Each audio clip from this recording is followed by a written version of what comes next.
Everything's 3 hours from here, man. Like what? Like everything.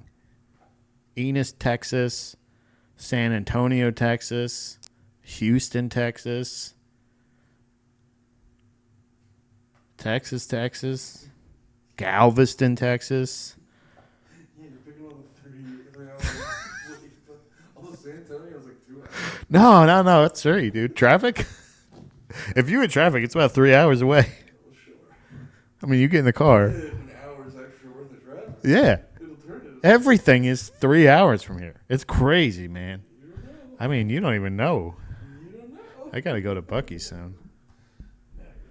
Do you want to record a podcast with me?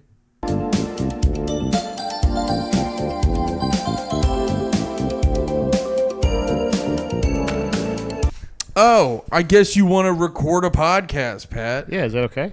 It's fine.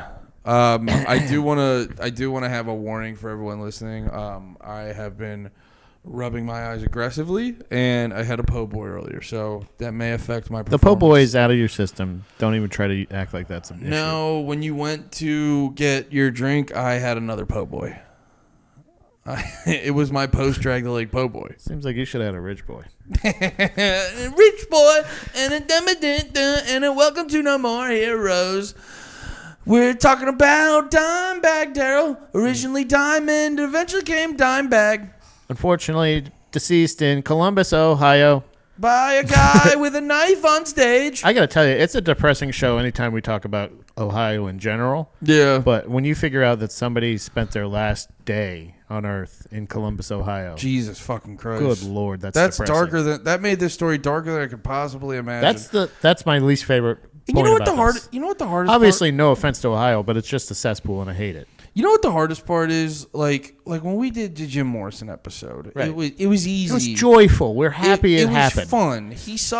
He sucked ass. So much ass. And he was scared of. He was a heroin addict that was scared of needles. How more useless do you have to fucking be? Exactly. And then we do the Marilyn Monroe episode, and she's depressing. A stupid bitch. So a lot of her problems are her own fault. It's depressing, but then eventually at a certain point you're like, well, you married Joe DiMaggio? Why Joe DiMaggio? What the fuck? You knew he was going to hit you with a baseball bat, madam. Yeah, that's how he got the record. You went to the president. You went to Madison Square Garden and like totally like voice fucked the president in front of his fucking wife and kids. Like you married Joe DiMaggio the same year they integrated. You know he's going to be mad. He's going to need to take that out on somebody. It's going to be you dippy bitch. And then we did. And then who did we do after that? Michael Jackson. That was. Obviously, we had a great time, but obviously, we find out he might still be alive. He could still be alive. You find out he did nothing wrong. Oh, BT Dubs, one of the only negative comments that I think we've ever gotten, really. I mean, aside from the Jesus one, which we're not going to be doing Jesus on Celebrity Death Month. Obviously, we're closing it out with Dimebag Darrell. It's the end of Celebrity Death Month. We did have a person that pointed out in the Michael Jackson episode that Jack died in 2018. Are obviously different people. Which who? Somebody that didn't watch till the end. Did you say Jack? Did I say Jack? You said Jack. I meant Dave. I apologize. Dave. Well, this guy's a Jack ass. Younger brother of. He's a Jack ass. So younger brother of Tom. But what I was stating in the episode, if you watch, you'll see what I say is he is not Dave. He impersonated Dave on the Larry King live show. He was a one-time Dave on his way out. That was his final appearance on television, and he couldn't do it. He only existed as a single Dave. So I would just like to point out the fact that it's okay that you're mistaken, but also thanks for watching.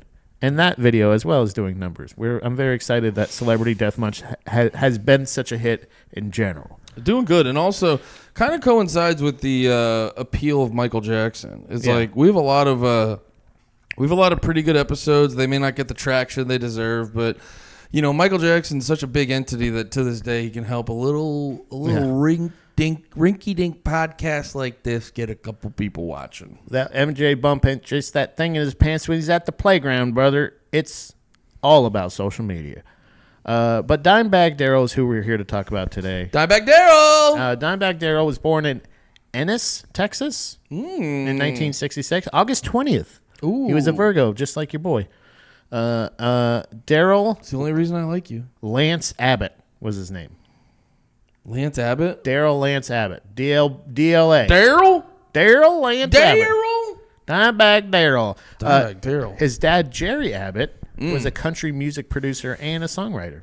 Interesting. Very interesting. That's why I got to be honest. I like what we're kind of, doing and representing, because it's just like, and I don't fault anyone for this. I had a big Nepo baby spiel on the new on the new Panties in the Mouth. You can't help but to get a little bit ornery and jealous of it or whatever the fuck, because it's just so often in any of these endeavors, it's and family member in the industry. Now, I will say this, and we kind of talked about it on Drag the Lake, tasty licks this guy could write.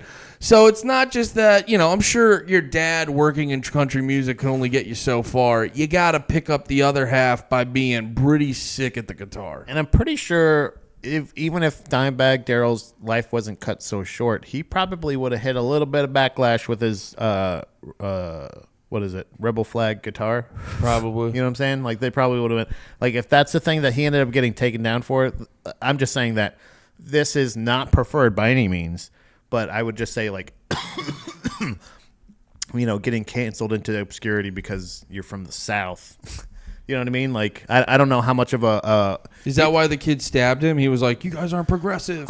Honestly, dude, from what the reason I found about the cause of... Why he stabbed him? Yeah, there's very little research as far as, like, it's hard to track this, aside from just the controversy between bandmates and a band splitting up. Yeah, literally that was and it's crazy.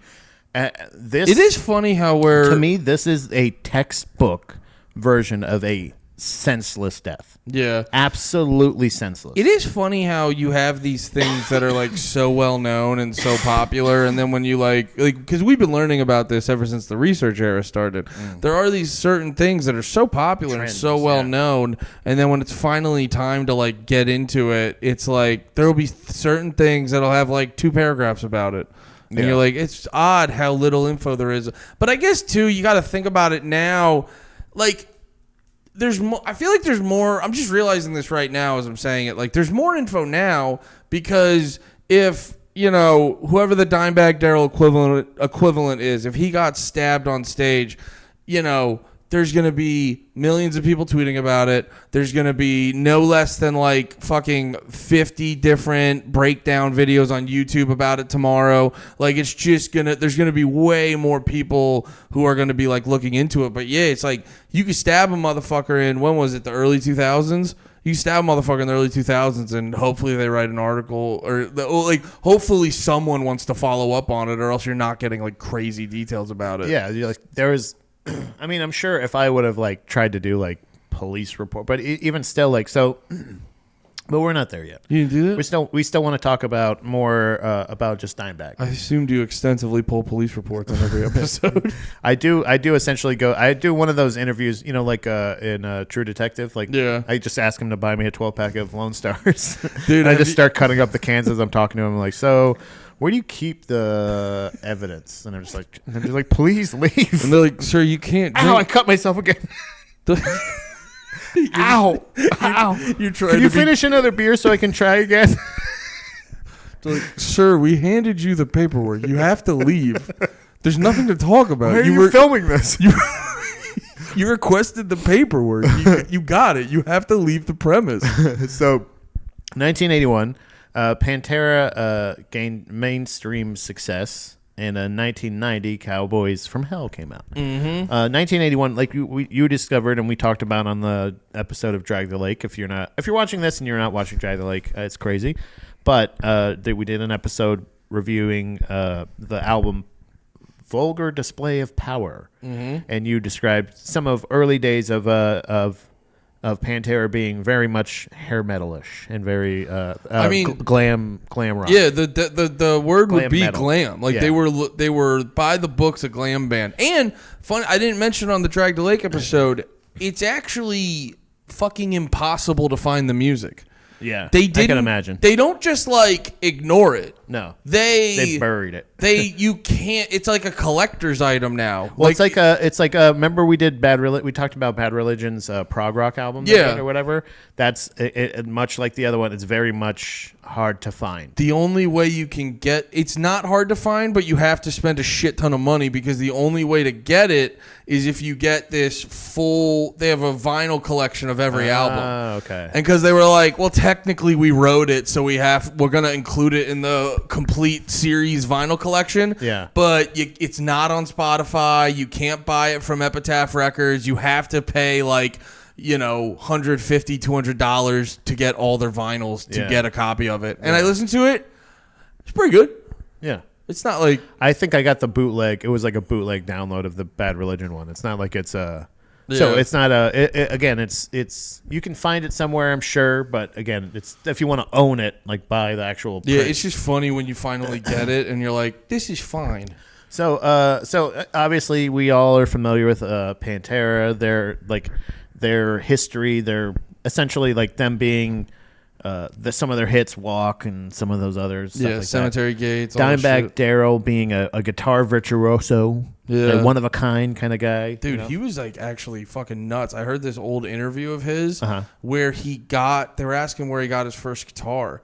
And he where he got his first like good guitar, and he got like a shitty guitar, and some I want to say radio show was like doing a contest of like who's the best guitarist in this area.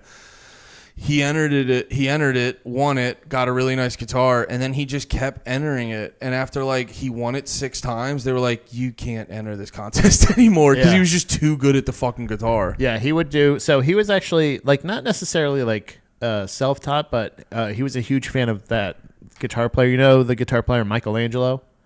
He plays the double neck guitar at the same time.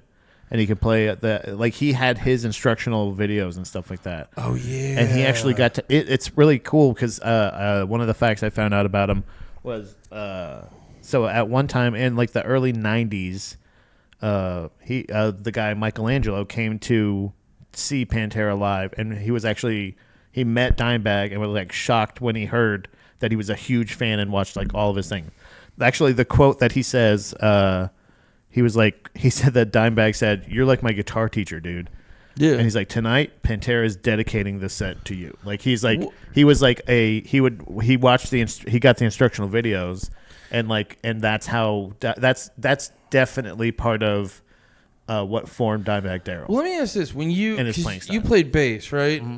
Did you get like any particular book or videos like this, or did you just kind of like listen to music and learn it? It was all listening to like famous bass lines or bass lines that I liked and tried to like just mimic it. So for the drums, there's this like one there's this one book a lot of people get for rock drumming. So it's the same thing with drummers where it's like there's these like 1 or 2 guys that are like a big reason why everyone learns how to play the drums a certain type of way. And it's like if you asked everyone, they're like, "Oh, I don't even know who that guy is. Or like they don't even know what band he's in or whatever. They just know like, oh, this guy is a huge influence on me, and I couldn't tell you what fucking band he's in." It's crazy because like he has like obviously a lot of not very specific. I mean, obviously there's a lot of musicians that are influenced by Eddie Van Halen. Yeah. He's not super specific, but he is like that level of fandom. So obviously he's going to try to mimic his style a little bit. Yeah. He's going to be influenced by him somehow. Yeah, you're going to have a taste. You're going to have a taste of that dude in your licks. And then also actually physically learning like from a guy like Michelangelo, who is like this crazy showy, classically, you know, it is, but then also loving bands like, Black Sabbath, or like you said, hearing the Black Album, and then just being like, the things that motivate this guy are very broad. You know what I'm saying? Like he loves Michelangelo, Van Halen, and then you hear something like Pantera in their heyday, like with Vulgar Display and all that other stuff, and you're like, I don't necessarily hear the Van Halen. This isn't as fun. This is pretty crazy, heavy shit. So, yeah. But it sounds so specifically heavy. His guitar tone, the way he plays, and everything like that. I never really respected the true genius of like how he plays until you hear how specific his influences are and stuff like that. No, I think a lot of times you get shot. I know I was watching a video, like the lead singer of Knock Loose. He really likes that outlaw country artist. Was it Tyler Childers or something like that? I think a lot of times you can like. There's a lot of influences on people you may not directly pick up right away, but you can get inspired from like shit that seems utterly random. Yeah. Yeah, this guy. I don't know if you're at all familiar with him. I've seen a double neck guitar like that, but I don't know if I've seen this dude specifically. No. Whoopsie. There we go. But yeah, his shtick is essentially he plays both of those at the same. It's like he's mainly hammer on. He's Michael Hammer on. Yeah, it's one of those that like looks crazy, but you're like, it's more about coordination. But like if he is able to teach that, like that's pretty sick. Yeah. So he's like the metal Esteban. You remember Esteban? No. He would play the classic guitar. Like he was like a Spanish guy in like a cowboy hat kind of thing. Okay. He would always have the guitar instructional videos. Michelangelo, I guess, must have been Dimebag's version of that. There was also almost. Sorry, I forgot this point. I forgive you. Do you know? So Dimebag obviously wrote crazy iconic riffs, songs and shit like that. Do you know where he did most of his writing? Like in a specific place? Like he had a specific. Every album he went to a specific. Well, spot. no. Like there was like a spot in general that would always his ideas would like come to him. No, the toilet. He one time his brother told Loudwire magazine once that he went into his bathroom once and he saw like just a guitar in there, and he was like, "What the fuck?" And he like sat down and he's like, and then he saw like a tape recorder.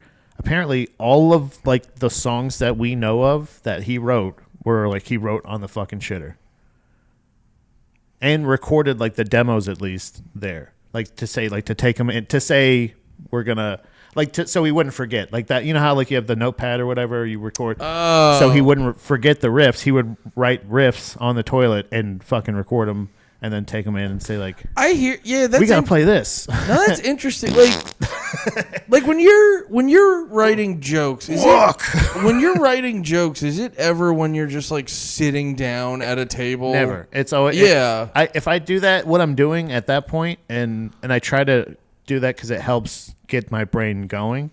I think it's good just for like going through the motions. Yeah, I'll go through in a structure joke sometimes. But like your best jokes are probably when you're fucking just come out of nowhere. I just think of a thing and 69ing. Yeah, I write the idea. Yeah. Sometimes I will say this. That does sound made up. What? No, like I write all my songs on the toilet. It's like if that's his place, like. That's where he didn't have a practice room. He didn't have something like that. I could see it logistically where there's like a level of isolation. Yeah. And that's his alone time. I don't know. There's something about when you were like, where'd that guitar get there? Where'd that tape recorder get there? I go, I mean, who leaves a tape recorder in the bathroom, Dimebag? Yeah. Or maybe it was at someone else's. What? Vinny went into Dimebag's bathroom and was like, "What the hell's going on here?" I heard you improper. I'm still feel the same way. I'm not letting the valid information seep in. Yeah. But I didn't realize that's what you're saying. So also, this might be another lore, but you're talking about this on the Drag the Lake episode of how you hate some of the groups that they're in. The music they inspired. There was almost a super group that was Vinny and Dimebag. Yeah. It would have been Vinny, Dimebag, Tommy Lee from Motley Crue. Oh. So I don't know if they're going to go like Slipknot with like all these drummers. He would have died of a whole different way in that scenario. You know who else was going to be in the band? Who? Moby. Moby? What was he going to do? Bald head ass Moby was going to be in that super group. And the bald-headed F-word blow me? Yeah. This is my favorite game of telephone. To quote Eminem. The name of their group was going to be the Sober Fuckers.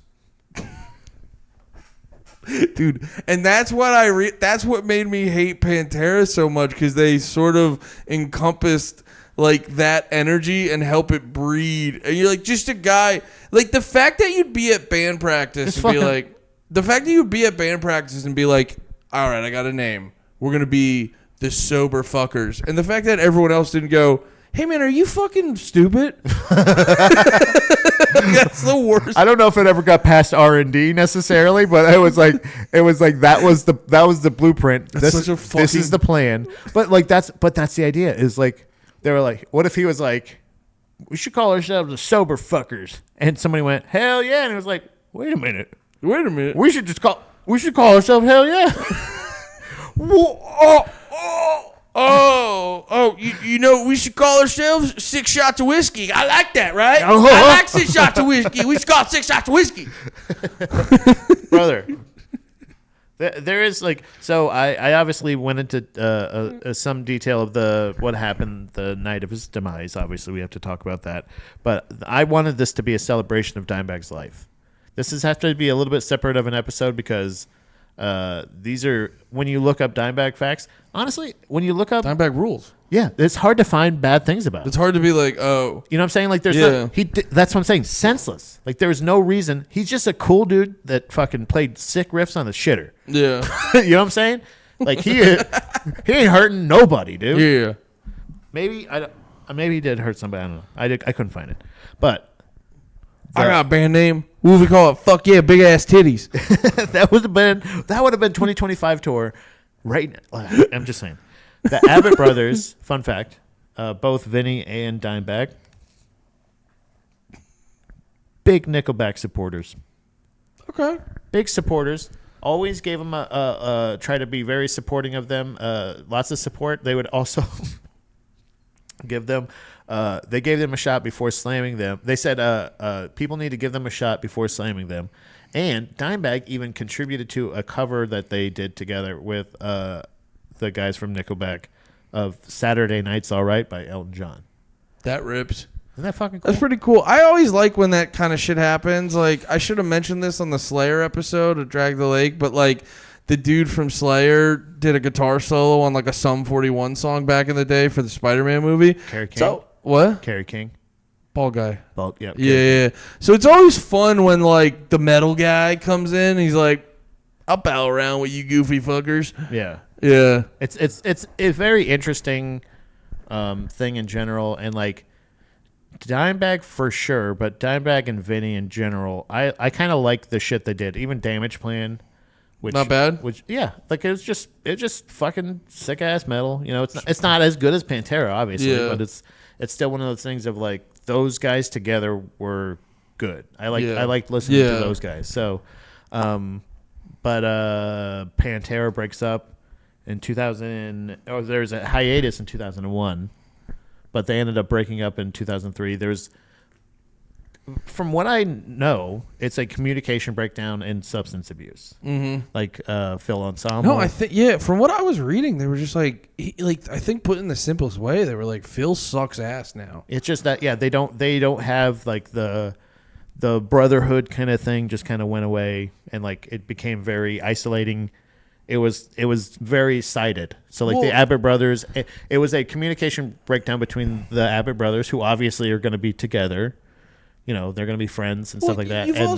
You also got to consider the fact like they were also a band for like 20 years at that point, right? And you can't, and like I've experienced this with friends you've been friends with for a long time. There's that thing when the first year you meet them, they've got that annoying thing that's kind of funny, because you haven't experienced it a lot. And then you get, whatever it may be, 5, 10, 15, 20 years with a person. And you're like, you're really still doing that thing.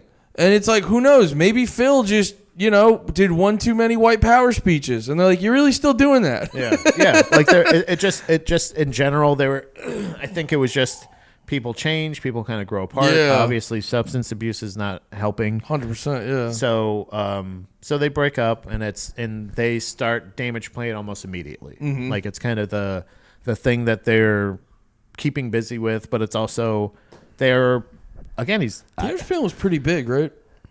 Yeah, I think so. Yeah, because it's coming right off of Pantera. Because I've heard that name a bunch. Yeah, it's coming right off of Pantera, and they're essentially like they're not playing I don't, arenas or anything like that. But let's just say, in our world, it would be like Every Time I Die versus Better Lovers. Yeah, like we all know the qualities there. Yeah, that makes sense.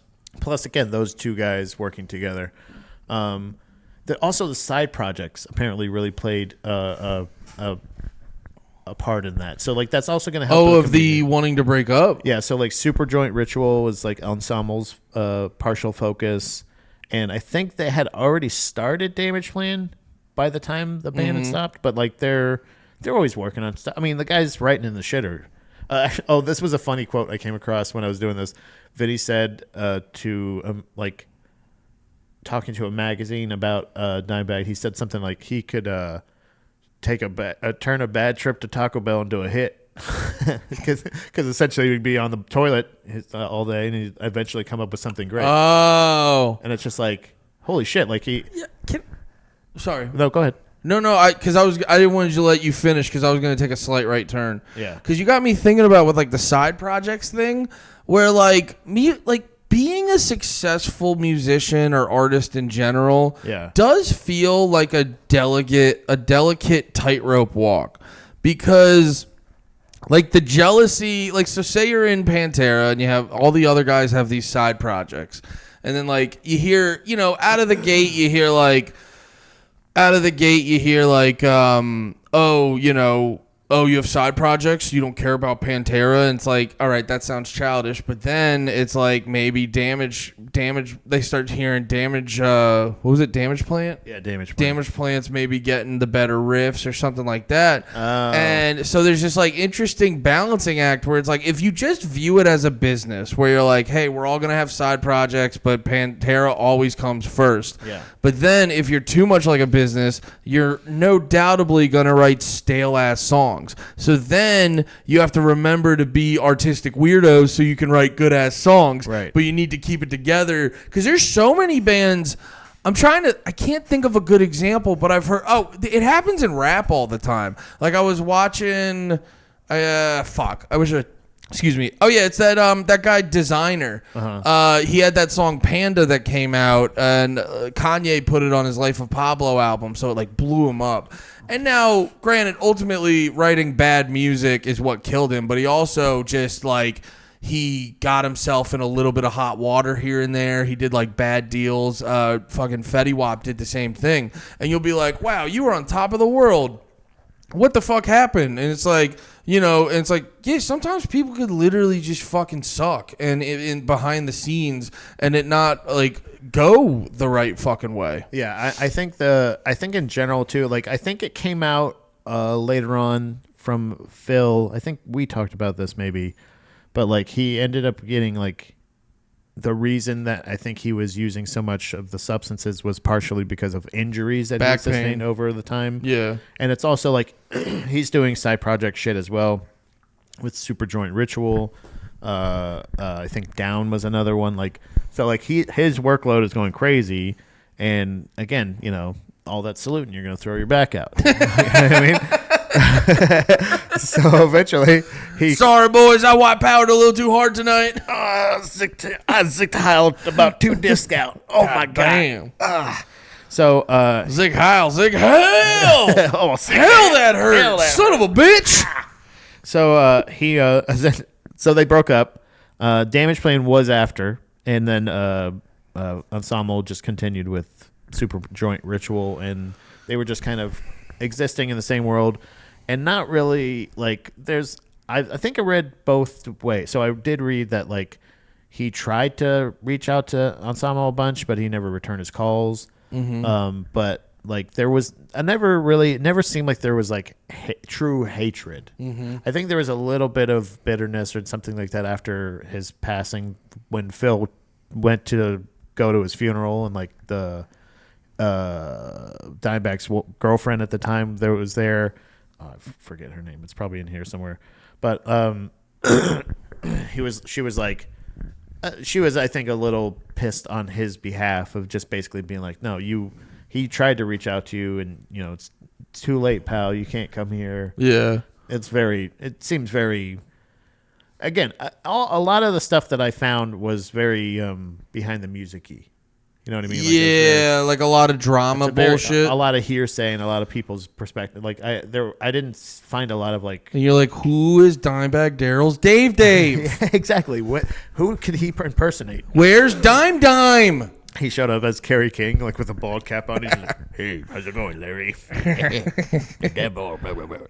But I'm Dimebag's twin brother. I got burned in a fire. Oh yeah, then there was no official breakup. Like they didn't. There was just a hiatus. So like after he got killed. No. Well, after. He was, oh wait, sorry, I'm getting the timeline off. No, I'm saying like Pantera with them. Like there was never like. So it wasn't a contentious thing. It was just literally like, just everybody was just a little overworked. Well, because didn't they put out an album and I was reading that they put out an album like 2000, 2001. Yeah. And then they just never really toured it or anything. So that was probably like the last nail in the coffin. They're like, fine, we finished the album. Yeah. And then when it was time to be like, okay, let's organize a tour, it was probably everyone being like, I don't want to fucking talk to that guy. Yeah. I don't want to fucking talk to that guy either. Yeah, a lot of resentment. Like, and that's what I'm saying. It's like it's. I think Damage Plan probably would have. I think Damage Plan was just a good idea to continue that creative outlet. Yeah. To have a consistent creative outlet. Yeah. And not have to worry about somebody else, another part of this big band like Pantera. Yeah. And like they can just continue to go on. So like. No, that makes sense. I think also that stuff's important too. Where like, I know for me personally, half the reason I wanted to start about these podcasts because I was like, Panties is a hangout podcast. Yeah. I want to get nerdy on music and shit, so let me start fucking Drag the Lake and things like that. And then like originally, No More Heroes was like, I want to rant about music. Now it's like that doesn't take away from Panties. It's just like I have different things I want to yell about. Yeah. In different fucking avenues. So I think a lot of times too, you may not, because there's certain, you were saying before, Dimebag's inspirations are all over the place. So I got to imagine Dimebag wanted to express himself in a plethora of ways via the guitar. Yeah. I think in general that's he just wants to continue to jam with his brother. Like they found their thing that they love doing. He actually early on, Dimebag actually wanted to be a football player. So I guess Vinny was a football player, but Dimebag, whenever he would like try out or something like that, he was always too small or like just in general. How tall was he? I didn't get the dimension, but he was not football like heftiness. You know what I'm saying? You gotta be a big boy. He was not a big boy. So when he started playing guitar and that's when they actually really formed a connection. So like musically, it's always going to be Vinny and Dimebag. Yeah. Like they have a connection musically, and I really do dig their shit. Aside from all the, again, some of the levels on some of the albums, not the greatest productions, not the best, but those guys are undoubtedly fucking connected at the hip. So in 2004, they released their first album. It's called Newfound Power. And they have 2 shows left on the band's playing on the tour or whatever. They're playing in Columbus, Ohio, at this place called the Alrosa Villa Club. That's where Nathan Gale ended up showing up. Nathan Gale is the piece of shit, little dickhead that was a former Marine that was discharged because of I believe he had a paranoid schizophrenia. I copied and pasted it somewhere. He had he was just very, very mentally ill. Yeah. You know what I mean? Like he can I say it this way, Pat? He had a few screws loose. Guy's couple candles short on the cake or whatever. He's a little cuckoo for Cocoa Puffs. Not the sharpest candle in the cake, my friend. Okay. Yep. That's how that goes. Yes, I got it right. That's the saying. That was December 8th of 2004. So what happened was, I guess, how I've seen it explained was... There's no footage of this, right? Yeah. There's quite a bit of footage. There is? Are you serious? You haven't seen it? No. Oh, yeah. It's very depressing, obviously. Yeah. Can I say... It's not very vivid, but it's still... Can I say... Yeah. This is a very interesting Pat. Yeah. Because you're a very good at being emotionally disconnected. Yeah. There's been many a times you've said things, and I go, you seem like a psychopath. Yeah. I find it very, it's troubling. It's actually unnerving. I've been a little concerned myself sometimes. That's how I feel kind of normal. Yeah. It's actually very endearing how much this story is clearly affecting you. Because I can tell you weren't ready to love Dimebag Darrell this much. Yeah, well, it's just the fact that, like, there's obviously... were you, like, let down that there was no conspiracy with it? Well, not that. I mean, like, you find out a Marine shoots somebody, you kind of feel like Manchurian Candidate, like, was it activated? What's the MK Ultra? That's this? The Manchurian Candidate shit. Yeah, what is this? So, but like legitimately, it's because of them, the band breaking up. Yeah, it's a who was that fat turd fuck that shot John Lennon? Hinckley? No, that was cool. What? That was cool that he did that. The guy that shot John Lennon? Yeah, that was cool. Didn't he do it to like impress like Meg Ryan or some shit? I don't care why he did it. Yeah. I'm just happy it happened. But it's like another one of those things where you're just like, you have this whole thing in your head. Yeah. And you're coming in here and you're just he was intending to shoot Vinny as well. Yeah. He was he's like, fucking apparently people don't like white power anymore. No, he was a person who was very mentally ill. His mom even said, like, and obviously she's got to say this as her son, but was like, you'll never know how many lives he saved. And I think she meant by the Marines. You read that out of context, it sounds crazy, but I think it's because when he was in the Marines. But I go, well, if you're medically discharged because of your mental instability, I do question that a little. No, she means by leaving the Marines because he was so dangerous. Yeah, that's just some mom shit. You just got to be on that mom shit. Well, because here's the thing. It's almost like it almost just like today. It's like that guy was keeping it together, and then today, oops, snake eyes, gotta go stab Dimebag. Yeah, it's like or shoot or whatever he did. He did, yeah. So what he did was so what happened was, what's his name? God damn it, I lost it. So yeah, Nathan Gale. So Gale actually also girl last name. Yeah, Gale, brother, loser. We're gonna find a fun.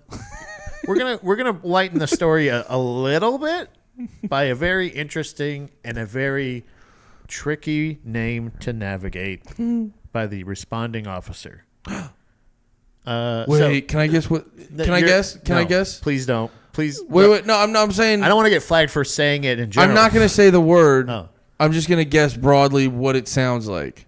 Does it sound like a slur? Yeah. Ooh, okay. Brother. I'm so excited. It's dangerously close to a slur. And I'm going to say it very carefully when I say it. I'm only going to spell it. There is a level of levity in that, at least. The fun little game I'm going to play. We'll find out if we can monetize this episode. I would play the footage, by the way, but that's another thing of, like, not only do I not want to watch it, but it's just, it's not necessarily the footage. The footage is obviously terrifying to think of being at a show, because I go to so many shows. Yeah. I think that's the thing. That's why with your gun, when we're and you're like, I could have shot all these people. I was like, what? One time I don't go see Damageplan. Oh, I could have shot that guy. But I could have shot that guy. I would have been justified. But there's a level of of shock, obviously. Yeah. Also, I may. Another silver lining in the episode. This also might get us demonetized. Well, we're not monetized yet, so have fun. We're at Hot Take Central. Choo choo. Everyone, come on aboard, everybody. Woo woo woo woo. Everyone can say it on the train. The response to a shooting at a Damageplan show was just a bunch of guys going, whoa. Legitimately. Brother, the amount of people that's hung out while this guy's going, and it's just like, Go. Get out of there. Now there's staff, obviously. There's people that are trying to help the people that are injured. That's the people in there are people that are responding, are trying to help for sure. But then there's a bunch of people from the footage you see. There's like a bunch of people in the crowd, kind of like,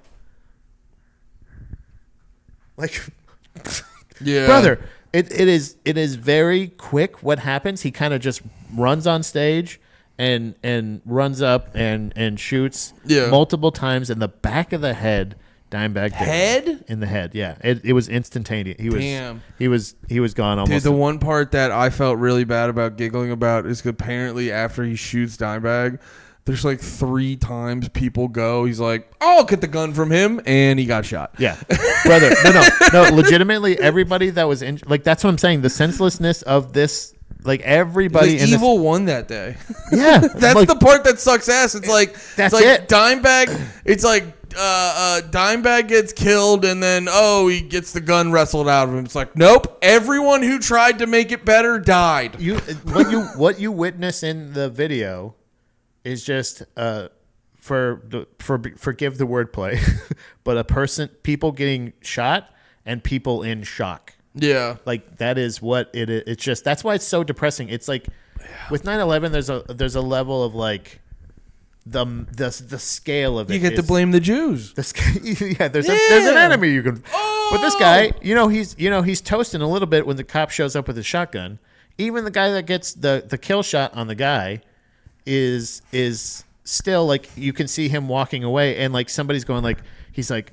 You could see the shock on his face, obviously. Yeah. And also there's somebody that's like, you had to do it, dude. He was going like you see him console him. Like it's just too real with how many shows I've been to, how many times, like how chaotic and how much I love the chaos and how ironically safe I felt in a chaotic moment, like shows like that. And this clip always just kind of reminds me of like, damn, like, this guy just fucking walked into a goddamn, not Pantera, but Damage Plan show. Yeah. And just like and I'm not even like blaming like security or anything like that. It's just the realness of it is just like, and it's because you're upset about a fucking band breaking up and you blame these two. Well, so it's like that's the point of it, and I understand why the mom wants to say he's a good kid. I understand he's probably a great kid, but he's a shitty music fan. He's a really that day, Mama. Asshole when it comes to his music taste and how he decides to show his support. I want to get, and this is gonna sound bad. I want to get into the kid real quick. Please pause. No, I want to get into. You don't have to pause mine. No, clip that up. Send it to Dr. Hollywood. But send it to the king of podcasting and tell him all the way to the top. And tell him I don't accept his criteria. My liege? No, not my liege. Anyway, so first off, to what you were saying about like that realization that like this shit can just happen. Yeah. That is true and that is horrifying. Yeah. But I will say I always like to be glass half full on that. Yeah. Because you also have to remember it's actually, hey, good on the human race because this could actually happen way more often if we were a way more deranged society. You know what I mean? You almost have a point where you're like, I'm actually shocked this doesn't happen more often. Yeah. Now, I'm curious about this kid.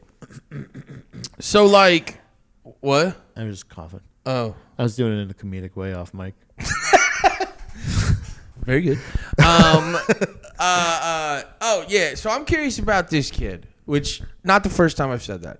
And no, because you do go, I think the impulse is to be like, because you're saying earlier, like, oh, he's schizophrenic and shit. And then, but you also say, like, this guy has to die because this kid's mad at them leaving the band. And, like, so it's obvious, in my opinion, it's obviously, like, while that is the reason, it's not the only reason. Yeah. And that's where, like, the schizophrenia sort of jumps in. And I'm now very curious about digging into that of just, like, what I'm so fascinated with his headspace, where it's like, Okay. where like a lot of people are mad that he left the band. Well, Most people didn't shoot him to death. Here's a. I'm so glad I found the note that I was referencing earlier. I'll give you an idea of his headspace. You ready for this? Gale was a huge supporter of Pantera and blamed Dimebag for the band's breakup. Actually, technically, both of the brothers. In a Loudwire article, he stated that Pantera was stealing his thoughts. His mother told ABC News that he believed the band stole lyrics from that he had wrote, and they also were taking his identity. Gale also suffered from paranoid schizophrenia, which was the reason for him being discharged from the Marines. Yeah.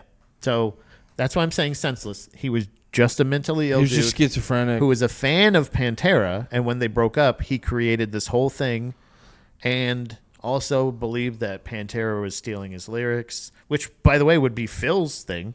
I don't know why you're not going to a fucking Superjoint Ritual show. I'm not saying that I'm not inciting anyone. This podcast is only for education.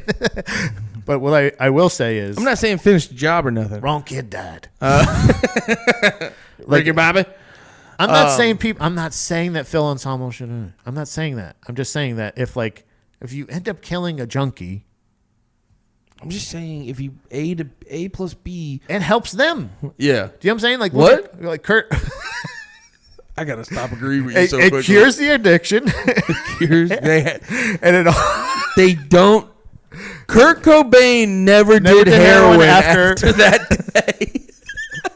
It cures addiction, and it immortalizes you. You become a fucking genius forever. Like, fucking Jim Morrison dies in a tub, and people are dickheads, and Jeeps are still riding with the top down. Listen to, come on, baby, let my friend. I can't even imagine how many of those fucks that died young. Yeah. We would look at them as a joke when they would get older, like the same way we all like laugh at Iggy Pop, where we're like, put a shirt on, you pedophile. Get inside, you fucking creep. Where's Nana's nurse? So that's so. I'm still stuck on it. It's so fascinating with the like schizophrenia shit. I'm very curious how much.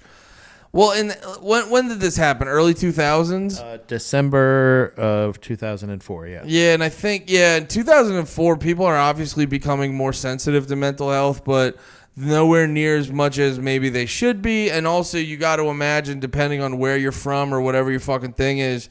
Like, dude, I remember when I was a kid. Columbus, Ohio. Ohio. Like, I remember when I was a kid, and in 2006 probably, my parents took me to a therapist, and my therapist was like, oh, he's like this because he has like really bad ADHD. And even my dad, who's just like a fucking IT dorky guy, he even had that old school reaction like, hey, he's just a kid. Yeah. They haven't kid. And like, no, he's just a kid. But also like, there's these. So obviously, I'm not schizophrenic yet. I've definitely bought enough books to make me. Yeah. But no matter what that dickhead in my head says. Yeah, I'm not. That's what he tells me, and I'm letting you know because of what he said. Yeah. Because he's never steered me wrong. I wouldn't tell you about the voice in my head if I was schizophrenic. I would hide it. Idiot. So that's the other part, too, where I'm like, I'm fascinated. When you hear shit like this happening, I'm fascinated what his parents' understanding of it is. Do they understand it a lot? Are they just ignoring it? Or are they just like, fuck it. What's his name again? What? The guy who killed him. Oh, dickhead shitface. Dickhead shitface. They're like, oh, little dickhead shitface. He got let go from the Marines because he's just too special. He was Colonel Dickhead. Shitface there. They kick you out of the Marines for being a special little unique angel. Well, it's a a brief he gets into the club. He walks in he has a 9mm Beretta. Shoots Darrell multiple times in the back of the head, which kills him instantly. He gets like right behind him too, yeah, right? It's almost essentially execution style. And he would have gotten Vinny as well if he hadn't run. He kind of like scrambled away. You know what I'm saying? Like, so after he shoots and kills, after he kills him, he shoots and kills a fan who was trying to give Darrell CPR. His name was Nathan Bray. the band's head of security, Jeff Mayhem Thompson, also roadie Ernie Hawk, are both shot. And those are some people I think that were trying to get the gun away. Roadie Ernie, if you want to meet the band, you gotta suck it, Hawk. Ernie. Right. Well, all right. Ernie. Did he die? Ernie Jordan. No, he was just injured. Real shame. Yeah. Okay. So the officer had just started his shift, right? So he sees everyone dead. What the hell happened? It was the officer stopped Gale with it was one shotgun blast. Oof. Yeah. So it again in the footage you can see there's the footage from the stage towards the crowd. It looks like security footage essentially, and you see Gale run up on stage and shoot Dimebag. You don't see him actually shoot him, but you do hear it. You see that, and you kind of see people react. Yeah. Obviously. And then there's another angle because after all the mayhem, all the craziness and shit like that, in this process, he does like you actually hear it on the tape as well.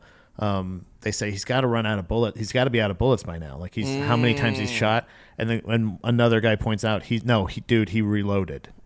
Like this is not like Jesus. This is not, and that's what I'm saying is like this is just a fucking essentially a mass shooting based around his little story in his head about hating Dimebag. Wait, how long was he in the Marines? I did not do that. I honestly didn't want to look into this guy too much because this was about Dimebag, dude. Sorry. Well, no, I'm just I'm way too personalized to this. Like, and essentially like, just becoming a Pantera fan, even like, but just in general, like it was completely a senseless. No, I understand. I'm just saying, like, there's a lot of like in some of these. Like the dude who drove the Tesla who like tried to blow up the Tesla. Yeah. He was in the Army. The guy who drove the truck on New Year's Eve in New Orleans was in the Army. Yeah. I'm just curious, like, if I just get fascinated when, like, with the senselessness of it. Yeah. I just get truly fascinated about, like, what was going on in this guy's head. And I'm like, I'm wondering if it also had to do with, like, if he saw some action and then that also fucked up. That's why I asked. A little bit of PTSD, I'm sure. Yeah. I'm wondering if there's a degree of that. Well, obviously not, like, giving him a pass or anything. I just get fascinated because these things are truly, like the senseless nature of them makes me very fascinated. But, yeah, that's all I was asking. But, yeah, sorry, go on. So he had just started his shift, the officer. Officer James Niggemeyer. What? I didn't hear that. The officer that responded, he got to the scene, and he was actually the first and only officer there when he arrived. With the funniest name in the world. Alrosa Villa, Officer James Niggemeyer takes his shotgun out of his car because he wanted a little bit extra firepower than his just his sidearm. Yeah. So Officer Niggemeyer approached Gale from behind the drum set. He was walking in, and you see that in the footage. Essentially, there's one angle of the stage, and then there's another one of, like, kind of backstage. You can see the drum set, and you can see, like, it's so there's stage right this way. It's mainly just focused on the front crowd and, like, the just the stage area. And the back is a little bit higher up, and you can see a little bit more. And he's crouched down, and he's at this point, Gale has taken a hostage. So he's got somebody in a headlock, and he's still firing out into the crowd. He's the whole time it's just chaos. That's insane. And again, there's still a crowd. Well, they might play an encore at this point. I don't know. Like I don't understand. Well, like. The show's over, guys. Go home. Get out of here. Like, one more murder. One more murder. He's not telling people to stay there. Like he's just shooting people wildly. So, and you know what? In Las Vegas, like they just run. You know what I mean? At the Country Music Festival, there's a shooting, and you know what I mean? Like there's a shooting 5 feet in front of you, and you're like, "What's going on?" No, you never saw the dude at Vegas that was flipping them off. Really? Oh, that was the most American shit I've ever seen. That's all, well, it is Country Festival. Well, the country. The problem too is like nobody rushed this guy. Sometimes people. Well, the problem is though, sometimes you don't necessarily want to like immediately start running because then you like stampede and then you'll get trampled or whatever the fuck. Yeah. So and also too, like you don't know what's going on, you don't know which way to run. So when the Vegas thing first happened, everyone dropped, and that's why there was a clip of one dude standing flipping them off. That's crazy. But yeah, no, that's really cool. I think it's also too, you got to give people a little bit. Now, don't get me wrong, like. The time frame of this too doesn't sound like it's not long, but it's also not quick. Yeah. Where I will say you gotta give people a little bit of a benefit of the doubt with like the shock, but also maybe you might want to get a move on. Yeah. So where Gale is, he's kind of like stage left, right? Yeah. And he's like behind. It looks like kind of like next to Dimebag's like stack essentially. Yeah. And he's got the guy in a headlock, and he's like kind of firing out and like kind of alternating from like headlock to, and the person I guess that was with him, the officer recounted that like he was a little bit like shorter than him. He was like the shooter Gale was taller than the hostage that he had, so the top of their head was just kind of below his chin when he like how he was, and so he was trying to like because he had a shotgun. He's like, I'm gonna give this guy the shotty too hottie and end this motherfucker, and didn't want to hurt the hostage. He didn't put it that way. That was me being paraphrasing. Essentially, he was saying, I don't want to hurt the hostage. You want to fucking blast this motherfucker away. So he stops blasting motherfuckers away. He's kind of inching up, and I can't remember exactly how close he gets, but it's like within feet. Like I think he said about 2 feet or so, but he gets, because he's just, so he's here on the stage next to the stacks, and Officer Niggemeyer is walking right behind like the drum riser essentially, and he's kind of sneaking up with the shotgun. Up on him, okay. And he's like kind of going up, but he's just paying attention outwards. So as he's coming up behind him by the side, he takes a shot. One shot with the shotgun takes the guy out. You in the video again, you kind of see him just drop, and he says, and it just says the hostage survived. Is what they said. It didn't specify if he was injured from that shot or whatever, but honestly at this point I think everybody's just glad it was over. Yeah. But again, you see the cop, Officer James Niggemeyer, walking towards this stage right camera where you saw initially Gale come in, and as he's walking you kind of see his face is like, just his eyes are real wide, and people are kind of saying, hey man, that was great, you had to do it. You did exactly what you know. He was hurting people. Like you can hear them comforting him and shit, and like you can see his actual physical shock. So it's a very chaotic, very quick, like you said, very tense scene, but it's over pretty much instantly for Dimebag. A couple other people are injured again or killed, trying to help other people. Let's see. Vinnie Paul stated that his brother's last words to him were Van Halen. Wait, what? They had a ritual before each show. There was a code word that they would tell each other before a set, because this was like halfway into their first song, like of the show. So Didn't even get to see a couple songs. Didn't even get to play fucking Walk. I hope they played this. Yeah, it'd be like, hey, anybody familiar with a band we used to be in? Pantera? Oh, shit. I keep forgetting this. They would still do it. Why wouldn't you do it? Fuck them. You're in fucking Columbus, Ohio. Give them what they want. Yeah, who's going to tell on you? You wrote the song anyway on the shitter. This night won't be remembered forever. I wrote the part that everybody likes. Yeah. I thought his last words were going to be, ow. No, well, I thought that at first. I was like, that. I'm thinking 3 shots in the back of the head, killed instantly. It says killed instantly.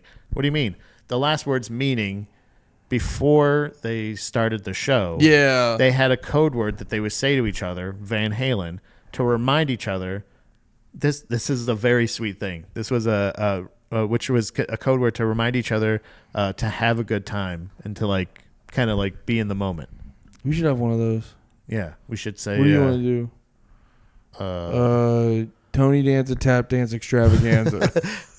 Can we do Screwdriver? Screwdriver. What was that guy's name again? Fuck the Gale guy. No, N-word Meyer. Oh.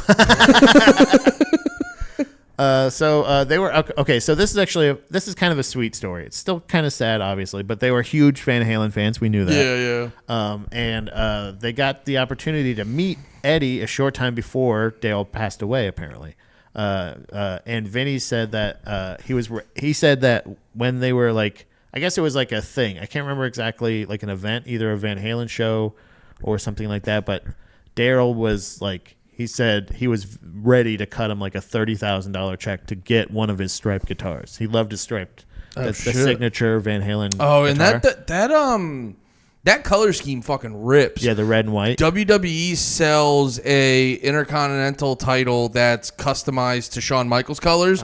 Shawn Michaels had a very similar color scheme. Brother, it looks so fucking cool. Eddie offered actually to make him his own make him his own one. That's wild. But like he actually passed away before he was able to do that for him. And so I guess Eddie extended his condolences to Vinny and asked him which of Darrell's which was his favorite. And he said like it was a black and gold striped Stratocaster, that version of it. So Eddie Van Halen brought that guitar, the original, to his funeral and said, "This is an original. Only an original should have an original." And Van Halen, he gave it to him, but like said he didn't want to remember him that way. He wanted to remember him the way when he met him. So he gave it to him, and a couple people in the crew put it in the coffin with him. That's sick. Yeah, that's a fucking great story. That's epic as hell. That's like a fucking like. I had a feeling that's how it was gonna end, because that seems like he makes the guitar and fucking That's pretty cool. Yeah. So let's see. Apparently, Dimebag actually tried to mend the relationship and reached out to Phil multiple times before his death. In the last interview, so this is actually pretty cool too. So at this level in 2004, like they're not at the height they were in like 91 or something like that, I guess. You know, they're playing in this smaller club or something like that in Columbus, but it's not about that to them, really. Like, but just this is pretty cool. The last interview that Dimebag Darrell ever did was with a high school newspaper. That's sick. And it was like 7 days before he passed away, apparently. That's sick. But he did, it was where he gave some insight on, and some great advice. He said, if you're getting into the music industry to make money, hang it up. But if you're getting into it because you fucking love it, go for it. Which is awesome that he said in a high school newspaper as well. He realized how hard it was becoming for musicians to make a living, because he actually already noticed. He pointed out the fact that people were able to just purchase songs and not entire albums. It's 2004, and he's already seeing that like purchasing music isn't a way to make money anymore. Was it digital in 04? I think so. Yeah, that like early Napster days, probably stuff like that was around that time, right? Yeah. Napster, LimeWire. Wait, I'm trying to remember. Or even just iTunes and stuff. When you're able to just buy a song, and I'm trying to remember, and it's like, oh yeah, I was getting fucking porn and music off Napster in middle school, so that would have been, because I think I started high school in 04. Yeah. Okay. I was just trying. At that time period, it's always hard to remember because I grew up thinking everything was so new and advanced. So it's always hard to like gauge how long ago stuff like that was. Yeah. So, and that interview was published like years later in like Revolver. The high school interview? Yeah, and like Guitar World, stuff like that. So that's pretty cool. And then the club that he was shot down at was demolished in 2021. So good riddance to that fucking awful place. And that this has been awful town. This has been an interesting episode because I think you just exposed yourself to be a phony. You've had emotions this whole time. Turns out I do care about things besides animals. Turns out Pat cares about things. I'm going to remember this. He just wanted to smoke weed, shit. Just wanted to be fucking sick. Riff. He wanted to riff on the shitter with some fucking some weed. Yeah. Enjoy some jams with some fucking bro. No, dude. it is I'm poking fun at you because you're gay, but it is a true it's fucking lame as hell. Like there's been certain deaths that do you remember the rapper Rich Homie Quan? No. He was big. He was big when he came out. He had like there's probably like two, three songs of his that were really big. He was doing a lot of collabs with dudes like you're a Young Thug, right? Yes. Young Thug. I'm familiar with all the thugs. All the thugs. Young Thug, Old Thug, Medium Thug, fucking Lemon Pepper Thug. Vanilla Orange Twist Thug. Ooh, that was my favorite. Diet Dr. Pepper Thug. Churro themed Thug. Sour Cream and Onion Thug. Nutella Thug. Ketchup. Also, did I not navigate that officer's name correctly? I can show you the spelling. I remember you saying the first half is every time you said the first half of his name, you would pause and turn to the camera, wink, and then finish his name. I remember that. Oh yeah. But thanks for fixing that in the post. I appreciate that. Yeah. Yeah. I'm actually gonna spread it up a little. I'm actually gonna go and every time you say You're gonna take every time I went. Every time you say the first half of his name, I'm turning it up louder. You know what I mean. I'm just making, how can you make that plaque? I'm just making so many. I'm making so many jokes in my head, but they all involve saying the N-word. Yeah. But I was gonna say, Rich Homie Quan, he died, and he irked me. He bummed me out because he was huge, and then he got into some like legal trouble. And it kind of like fucked his career up because he wasn't going to be one of those rappers that were like, oh my God, he's such a great lyricist. He was going to be one of those dudes that like rode that wave and then they just would kind of be popular. Yeah. They'd never hit that #1 success, but they'd always be in the mix and stuff. And then he was like just starting to get back into it after he had so much legal troubles. And then he like fucking passed away and it bummed me out. It's the same that Bobby Shmurda kid. He had the song Hot Boy. Yeah. He was huge, and then they sent him to jail on a gun charge, and he's never bounced back from it. There's you brought it up in a past episode. Oh no, I think it was the last episode brought up Pantera. When I brought up the lack of Pantera in Fortnite in the Drag the Lake episode. And you brought that up. I know, that's what I said, but you brought up the fact that was the first time in history that sentence was ever said. I think you saying, what's the guy's name again? Rich Homie Quan. Rich Homie Quan really irked me is the first time anyone's ever said that. You never irked me. You said that. You said Rich Homie Quan irked me when this happened. Oh. And I was didn't. He never irked me. That's why I pointed like this. I did a little visual. I had to mark that in the conversation so I'd remember to go back. It actually worked. I didn't have to make a note. I don't know, dude. He's probably had plenty of ops that irked him. But has anybody ever said, boy, you know what? Rich Homie Quan really irks me. Oh, dude. You'd be surprised. I'm tired of this Rich Homie Quan. He's really getting under my just skin. Just a dude in the trap house being like, this Rich Homie Quan really irks me. We're going to have to shoot him in the fucking head. We're going to have to shoot this bitch. We're going to have to shoot the fuck out of him. Because he's irking me. Because he's rich and he's a homie and he's a Quan. So I don't know. What's What's next for the show? What's next? What do we do? What the hell do we even fucking fuck do we do? I don't know. Do we want to leave it a surprise for the people? As in, we can figure it out later? Yeah. Or just, honestly, in this one, pound off in the comments. Pound off in the comments. Well, actually, when this would come out on Wednesday? Monday. Yeah. Yeah, pound off in the comments. That's plenty of time. I want to make sure, because I was like, my research is good. We could take a bye week next week and just kind of say. Just have sex with men and women. Have sex. Why don't we do that? Why don't we do Okay, we'll do bye week. We'll do bye week. Men and women. No, we talk about our favorite bisexual people. It's bye week. Just research bisexual people. You just pick our.